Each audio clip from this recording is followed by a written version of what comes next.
Well, this coming Sunday will mark 10 years since anyone has seen or heard anything from a woman named Maura Murray. Now, the college student crashed her car on Route 112 in North Haverhill, 140 miles north of the UMass Amherst campus that she had left just a few hours earlier.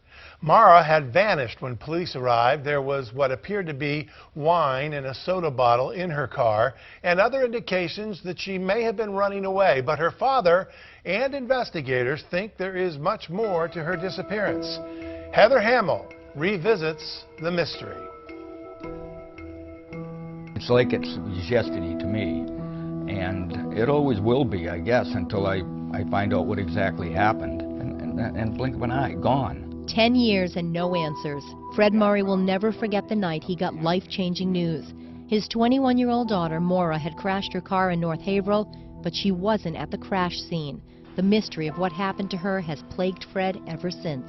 My initial thought is still what I think, and that's somebody locally grabbed her, knows the area, knows where to go, how to get in someplace and out of someplace and without being seen. A decade later, Fred still makes regular trips to the area on Route 112 where Maura was last seen. I go up when there's something to look for, or when I have an idea, or when I've heard something, or when there's somebody to talk to. A worn blue ribbon wraps the tree that Maura's car hit.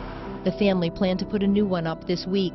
The constant media attention has stopped. The searches have ended, but those who were living in town in the winter of 2004 still remember.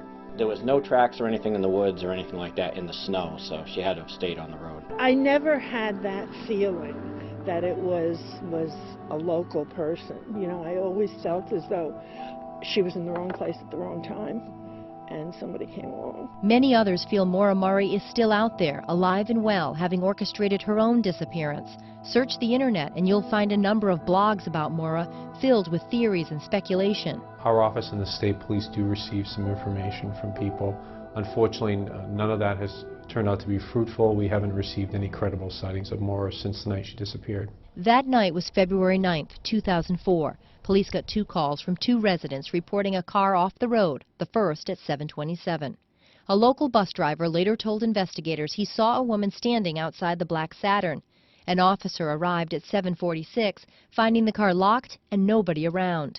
The mystery goes beyond those 19 minutes. Nobody is exactly sure why the UMass Amherst nursing student left college and was traveling north in the first place. I don't know why she went. I don't know the combination of circumstances and events. I may never know. I probably won't. What we do know is that Fred Murray was in Amherst, Massachusetts visiting his daughter 2 days before she vanished. She borrowed his car to go to a party and struck a guardrail. No tickets were issued, but there was $8,000 in damage to the car. 3 months earlier, Maura was arrested for using a stolen credit card number for fast food orders. That charge was dismissed as long as she kept good behavior. Her father says he doesn't believe speculation that either incident had anything to do with her disappearance. The day before she left campus, Maura searched directions to Burlington, Vermont, which were found in the car.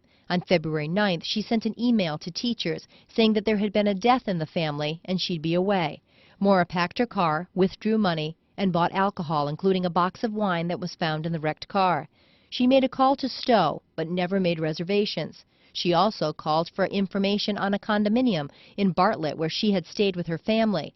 Fred thinks that's why she was on Route 112. It's a road to Bartlett where I'm sure she was going, because she knows it like her backyard. Because we were in New Hampshire so much, at least 4 times a year. She was up there every year of her life. Fred has been publicly critical of the investigation, taking the state to court for access to Maura's case file. To this day, most of the documents remain sealed. I've been asking for the FBI for 10 years to enter the case. I am still asking today, right now, as I sit here. I'm asking for the FBI to enter the case. It's the only way this case will be solved. The case has been investigated by the Attorney General's Office and the New Hampshire State Police, and there hasn't been a need to bring in another agency full-time, although the FBI has lended assistance in the past. That night, police cleared the scene 1 hour and 40 minutes after arriving. Fred thinks they waited too long for a full search, something some neighbors agree with. There was no one looking for her along the roadway during the daylight hours. for several days. I never saw anyone come down this way, not ever. I want to know what happened in the first 36 hours. I want to know what their guy did, what the state police officer at the scene did. So many questions unanswered. Most of all, Fred says he wants his daughter back. I think that if Maura were alive, she'd have called me. And if not me, one of her sisters, or maybe one of her really good friends. I think she should have called me. I want to know what happened to my daughter. I want to know who did it. That's what I want. The Attorney General's office says not all adult missing persons cases are concerning, but given the circumstances, this is very concerning. And that's why there's been an ongoing criminal investigation. They say while it's possible that Maura Murray is still out there somewhere, it's not very likely. In the studio, Heather Hamill, WMUR News 9.